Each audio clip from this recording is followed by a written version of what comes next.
एक बड़ी मशहूर पिक्चर आई थी, फिल्म आई थी जिसका नाम था फटा पोस्टर निकला हीरो। बिहार की राजनीति में जब महागठबंधन का पोस्टर फटा तो उसमें से तेजस्वी यादव की फोटो निकली।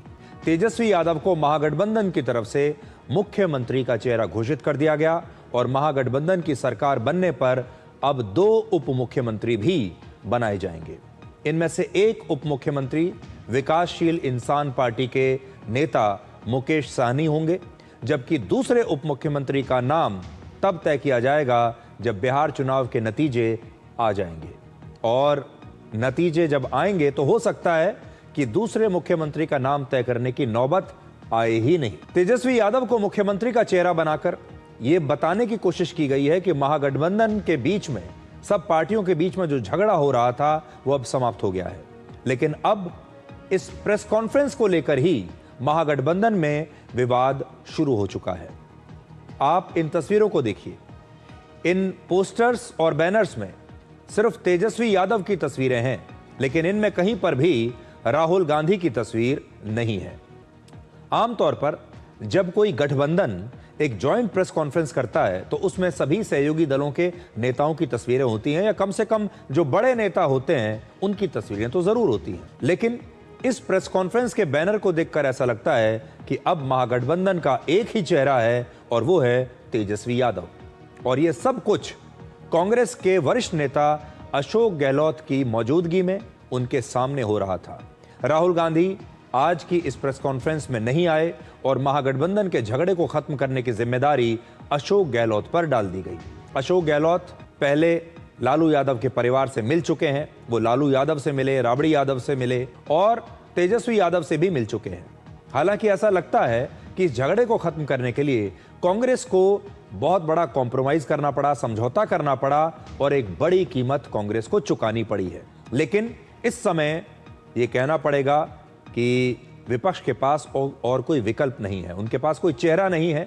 सबसे बड़ा चेहरा तेजस्वी यादव है और अब वो तेजस्वी यादव को नाराज करने की स्थिति में नहीं है। इसलिए कांग्रेस पीछे हट गई और कांग्रेस ने तेजस्वी यादव की सभी शर्तों को मान लिया।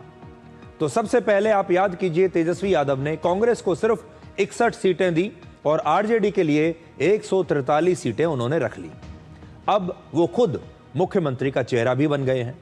विकासशील इंसान पार्टी के मुकेश सहनी, जो सिर्फ 15 सीटों पर चुनाव लड़ रहे हैं, उनकी पार्टी 15 सीटों पर चुनाव लड़ने वाली पार्टी के नेता को उप मुख्यमंत्री का चेहरा बना दिया गया है। कांग्रेस एक राष्ट्रीय पार्टी है, नेशनल पार्टी है और राहुल गांधी लोकसभा में नेता प्रतिपक्ष हैं।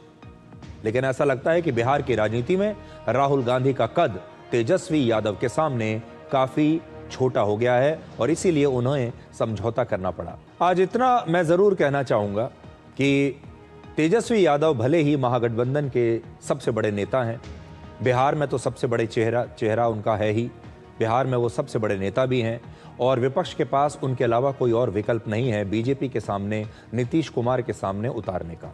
लेकिन गठबंधन की कुछ मर्यादाएं होती हैं, दोस्ती की कुछ मर्यादाएं होती हैं और ये मर्यादा कहती है कि अपने पार्टनर का भी सम्मान करना चाहिए। राहुल गांधी बिहार में चुनाव प्रचार करने के लिए आए। उन्होंने लगातार तेजस्वी यादव के साथ जीप में खड़े होकर अलग अलग जगहों पर चुनाव प्रचार किया। अपना जो प्रभाव है उनका, उसे वो चुनाव प्रचार में लेकर आए। राहुल गांधी खुद भी प्रभावशाली हैं। एक बहुत बड़ा सेक्शन है मीडिया का जो राहुल गांधी को लगातार कवर करना चाहता है। कांग्रेस के जितने भी समर्थक पत्रकार हैं वो लगातार राहुल गांधी की वजह से ही तेजस्वी यादव को इतनी जगह दे रहे हैं हेडलाइंस में। कांग्रेस का एक बहुत बड़ा इकोसिस्टम है, मीडिया में भी है और बाहर भी है, और वो सारा इकोसिस्टम, वो सारा प्रभाव, वो सारी ताकत राहुल गांधी तेजस्वी यादव के इस चुनाव प्रचार में लेकर आए। वोट उनके पास हो या ना हो, लेकिन उनका जो प्रभाव है, उनका जो इकोसिस्टम है, वो जरूर उन्होंने तेजस्वी यादव को दिया है, जिसका तेजस्वी यादव को फायदा हुआ। इसे आप राहुल गांधी की या कांग्रेस पार्टी की सॉफ्ट पावर कह सकते हैं। लेकिन तेजस्वी यादव इतना तो कर ही सकते थे कि राहुल गांधी का सम्मान करते, और कुछ नहीं। सीटें उनकी पसंद की नहीं दी, उनसे और किसी बात पर चर्चा नहीं की, उन्हें और कुछ नहीं दिया, लेकिन सम्मान तो दे सकते थे। और सम्मान कैसे होता, कम से कम पोस्टर पर अपनी जगह अपने बराबर में फोटो ही लगा देते। वैसे तो राहुल गांधी की फोटो बड़ी होनी चाहिए और तेजस्वी यादव की फोटो छोटी होनी चाहिए थी, लेकिन कम से कम फोटो तो होती। लेकिन तेजस्वी यादव ने राहुल गांधी को यह सम्मान भी नहीं दिया। तो महागठबंधन की तरफ से तेजस्वी यादव को आज बिहार के 13.5 करोड़ लोगों के मुख्यमंत्री का चेहरा बना दिया गया है। बिहार में करीब 1.95 करोड़ यादव हैं, लेकिन इन लगभग 2 करोड़ यादवों में से केवल तेजस्वी यादव को चुना गया है। और इसका सीधा कारण है परिवारवाद, क्योंकि तेजस्वी लालू यादव के पुत्र हैं। बिहार में लालू यादव परिवारवाद का सबसे बड़ा चेहरा है। लालू यादव और उनकी पत्नी राबड़ी देवी दोनों ही बिहार के मुख्यमंत्री रह चुके हैं। लालू यादव के दोनों बेटे तेज प्रताप और तेजस्वी यादव विधायक हैं और बिहार सरकार में मंत्री भी रह चुके हैं। तेजस्वी यादव तो उप मुख्यमंत्री भी रह चुके हैं, जबकि लालू यादव की बेटी मीसा भारती लोकसभा की सांसद हैं। लालू यादव की एक और बेटी रोहिणी आचार्य पिछले साल लोकसभा का चुनाव लड़ चुकी हैं और बिहार विधानसभा में कुल 243 विधायक हैं, जिनमें से 70 ऐसे विधायक हैं। सोचिए, 243 में से 70 ऐसे हैं जो किसी न किसी राजनीतिक परिवार से आते हैं। लेकिन लालू यादव और तेजस्वी यादव की पार्टी आरजेडी सारी पार्टियों में परिवारवाद के मामले में सबसे आगे है। आरजेडी के इस समय 71 विधायकों में से 30 विधायक ऐसे हैं जो राजनीतिक परिवारों से आते हैं। बिहार में बीजेपी के 80 विधायकों में से सिर्फ 17 विधायक राजनीतिक परिवारों से आते हैं और जेडीयू के 44 विधायकों में से 16 विधायक राजनीतिक परिवारों से आते हैं। यानी बीजेपी और जेडीयू को मिलाकर भी कुल मिलाकर 33 विधायक राजनीतिक परिवारों से आते हैं और अकेले आरजेडी के 30 विधायक किसी न किसी राजनीतिक परिवार से आते हैं। तो परिवारवाद बिहार की राजनीति की एक बहुत बड़ी समस्या है। इस बार बिहार के लोगों को यह तय करना होगा कि वो क्या चाहते हैं। भ्रष्टाचार पर बिहार के लोगों की क्या राय है, इस बार के चुनाव से पता चलेगा पूरे देश को। भ्रष्टाचार पर, जंगल राज पर उनकी क्या राय है, ये भी पता चलेगा। नीतीश कुमार पर बिहार के लोगों की क्या राय है और जाति के नाम पर जो चुनाव लड़ा जाता है, क्या इस बार भी बिहार के लोग सिर्फ जाति के नाम पर वोट डालेंगे, ये भी इस बार पता चलेगा। कुल मिलाकर मैं आपको ये बता सकता हूं कि बिहार का चुनाव बहुत ही दिलचस्प केस स्टडी बनने वाला है और जो भी बिहार के चुनाव में होगा उससे आपको ये पता चलेगा कि देश क्या सोचता है, हमारा देश किस तरफ जा रहा है और बिहार जैसे राज्य में लोगों की जो सोच है वो क्या है। क्या सोच आज भी वैसे ही 20-30 साल पुरानी है या बिहार के लोगों की सोच भी अब बदल रही है? अगर बदल रही है तो वो भी इस चुनाव में पता चल जाएगा।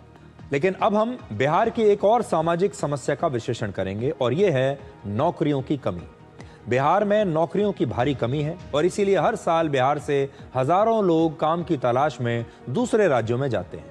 हालांकि बिहार के जो लोग नौकरी चाहते हैं, कहीं दूसरी जगह काम करना चाहते हैं, उनमें से ज्यादातर लोग कम पढ़े लिखे हैं और भारत सरकार की एक रिपोर्ट के मुताबिक बिहार में नौकरी खोजने वाले करीब 90% लोग ग्रेजुएशन तक भी पढ़े लिखे नहीं हैं। ग्रेजुएशन या उससे आगे पढ़ाई करने वालों की संख्या सिर्फ 9.5% है।